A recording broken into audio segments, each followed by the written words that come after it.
好，来继续来看中央广播电台的官网，和骇客来入侵封控中国5星期的相片。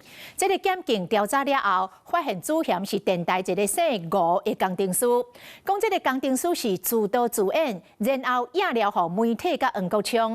北检阁发现这个工程师本地计划国庆日要再度来犯案。讲甲这个工程师有联络的黄国昌，今仔日讲后续应该是会采取法律的手段，即摆就先互庆记背一个。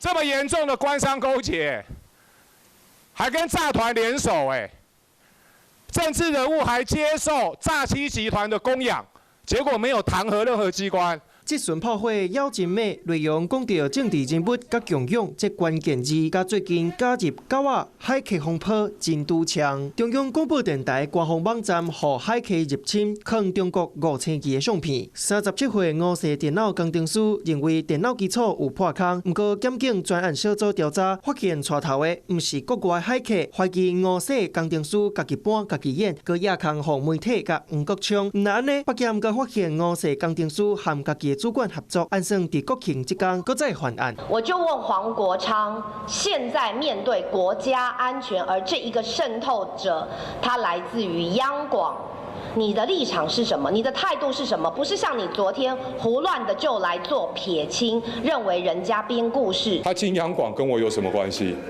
现在央广是我管吗？我该采取的行动会采取，大家不要急，让子弹飞啊！那是安尼，黄国昌刷接洪亚翠搞风波，加吸收海客记录，公安局嘛启动机制，要追查敢有收国外资金，要追查真相。